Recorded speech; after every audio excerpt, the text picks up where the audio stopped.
Καλή σας ημέρα, φίλοι και φίλες, σε όλους. Και πρώτα να πω χρόνια πολλά σε όσοι γιορτάζουν σήμερα. Ποιοι γιορτάζουν σήμερα, θυμίστε μας. Όποιοι γιορτάζουν, να είναι πολύ χρόνια. Θυμίστε μας. Βίκτορ και Βικέντιος. Πώς.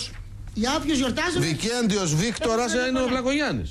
Ναι. Βίκτορας Δράκων, Μινάς Μήνος. Και ο φίλος μου ο Μπίλης, για όσους τον γνωρίζουν. Ναι. Χρόνια πολλά εκ μέρους του Μπίλη και εμένα. Ναι. Λοιπόν, άρα βλέπω και το ορθολόγιο το ξέρετε απ' έξω. Ναι. Δεν μπορούμε να ξέρουμε. Σταμάτησα στη Λαμία για να έρθω στην Αθήνα επειδή το παιδί μου εχθές ο Χαράλαμπος.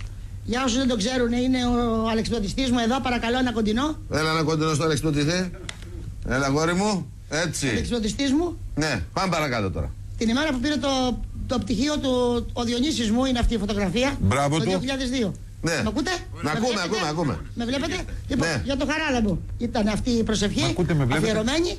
Να προσευχηθώ γιατί έτρεχε μαραθώνιο εχθές. Και να προσευχηθώ φυσικά και για την ύφη μου που γιόρταζε κτλ. Εγώ μπήκα στο τοκάλι του Θεού, προσευχήθηκα.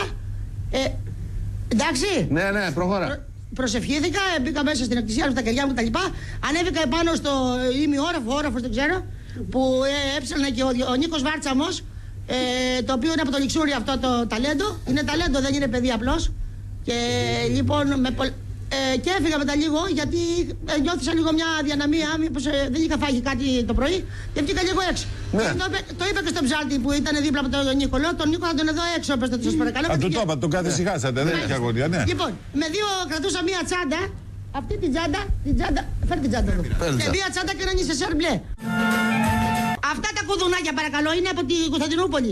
Οι φίλοι μας που πήγαμε στην Κωνσταντινούπολη. Πάλι καλά που δεν είναι από το Λιξούρ τα κουδούνια. Ναι. Παρακαλώ, άλλα τα κουδούνια του Λιξουριού, ναι, άλλα. Εντάξει, δεν τα είχε πάντως για μας κρεμάσανε κουδούνια. Ήταν για την τσάντα, αξεσουάρ. Είναι πρωτόγονος συναγερμός. Ναι, πάμε. Και τι έγινε? Συγγνώμη, την κούκλα, γιατί την κρατάτε τόση ώρα Μισό αγκαλιά? λεπτό αγόρι μου, δεν φτάσαμε στην κούκλα. Η κούκλα έχει το σκοπό της. Σας ευχαριστώ! Σας ευχαριστώ! Σας ευχαριστώ! Φέρ την τσάντα αγόρι μου, αφήνω την τσάντα έτσι και τον νησεσέρ. Πόσο χρόνο θα έκανα να κάνω έτσι το χέρι μου να πάρω το αντίδωρο? Ας μου πει πια κάποιος ή ας απαντήσει ένας ιερέας. Εγώ από σεβασμό επειδή είχα μέσα στο νησεσέρ μου και σερβιέτες με το συγχωρήσεως και γυναικεία είδη και να κάνω έτσι, λέω να μην τα έχω και στα χέρια μου έτσι. Τα άφησα στα πόδια μου. Ναι. Αυτή η τσάντα είναι. Δείξτε την τσάντα.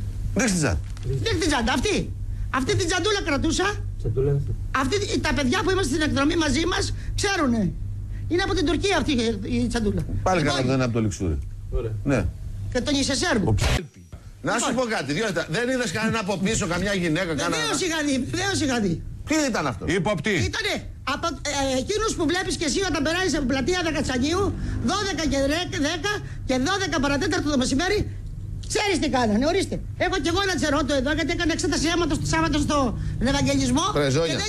Και δεν είχανε χατζαπλάστ. Και επειδή έβγαλα το χατζαπλάστ από την τσέπη μου λέει δεν έχουμε λέει για όλους. Λέω με συγχωρείτε κυρία, αν είδατε το έβγαλα λέω από το δικό μου πορτοφόλι και δεν σας προσέβαλα.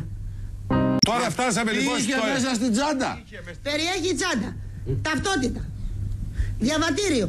Έρχομαι μέσω Κωνσταντινούπολη, σας είπα. Ναι. Νέα εκδοθέντα τώρα τον Οκτώβριο μήνα. Ναι. Στη διάθεση σας υπηρεσίες να δείτε την ημερομηνία. Ναι. Ένα ζευγάρι γυαλιά το οποίο με ενδιαφέρουν άμεσα γιατί έχω 16 βαθμούς μοιοπία μόνο στο ένα μάτι. Το άλλο μάτι είναι ορατό της 0 προετών, αλλά αυτό είναι ετερονεκάτερο. Ναι, ετερονεκάτερο. 16 βαθμούς το ένα 0 το άλλο. Παντών. 16 βαθμούς το ένα 0 το άλλο. Μάλιστα. Στη διάθεσή σας οι γιατροί, άμα θέλετε. Παρακάτω, άστο. Άλλο, ναι. Δεν το αφισβητούμε. Αυτά στοιχίζουν 1.000 ευρώ. Γυαλιά. Είχα το πορτοφόλι μου με 50 ευρώ, τα οποία για να βάλω το χέρι μου στο Ευαγγέλιο μπορεί να ήταν και 4. Δεν το συζητάω. Δεν θα τα χαλάσετε. Δεν τα είχα χαλάσει στην Κωνσταντινούπολη. Να πλάκας που ήμουν και δεν τα χάλαγα να πάρω δώρα. Σας ευχαριστώ! Σας ευχαριστώ! Σας ευχαριστώ! Το κουκλάκι λοιπόν. Το κουκλάκι είναι το τέταρτο μου παιδί, είναι εξόγαμο. Το είχα μαζί μου στην Κωνσταντινούπολη και πέρασα. Πώς το λέτε? Αγόρι μου είναι αβάφτιστο γιατί είχαμε πρόβλημα. Είχα χυθεί ελάκι, δεν μπορούσα να το βαφτίσουμε στην Τουρκία. Τι το πήρατε για το βαφτίστε στο Πατριαρχείο? Στην πόλη. Το πήρα πρώτα. Αλλά έμεινε αβάπτιστο. Αβάπτιστο γιατί δεν είχαμε νουνό. Θέλεις όνομα να μου δώσεις και νουνό? Σοβαρά στο λέω. Νονός να γίνω οικονομέας, σου κάνει? Βεβαίως, καλώς, ευπρόσδεκτος. Μπράβο. Θα γίνω εγώ και θα το ονομάσω Δημήτρη. Εσύ τι θα γίνεις για μένα? Πες μου τι θα κάνεις για μένα εσύ. Εσύ καμπουράκι, εσένα λέει. Εγώ τι θα κάνω? Ο Δημήτρης τι θα κάνει για μένα. Θα σου πω αγάπη μου όταν θα είμαστε δυο μας. Τι είναι αυτό? Βεβαίως θα το πεις. Όχι και τώρα να το πεις. Λοιπόν, ακολούθησε πήγα μετά από την ταραχή αυτή, πήγα στο στάδιο που με είχα ραντεβού με την ιστορία για να δω το παιδί μου για άλλη μια φορά ακόμα, γιατί το έχω ξαναδεί. Και το 2001 το είδα. Και άλλες φορές και το άλλο μου. Είμαι βέβαιος ότι άλλο κλέφτης ήξερε τι θύελα είσαι. Το σταυρό που κουβαλάω, αν τον ήξερε ο κλέφτης. Δεν πρόκειτο να σε πειράξει. Εγώ τον. Μήπως αν με ακούει και θέλει να γυρίσουμε ταινία, ευχαρίστως το κάνω και αυτό. Εσείς τι δουλειά κάνετε, με τι ασχολείστε? Πολλά πράγματα. Εργάζομαι 52 χρόνια και έχω πάρει σύνταξη μόνο για 26.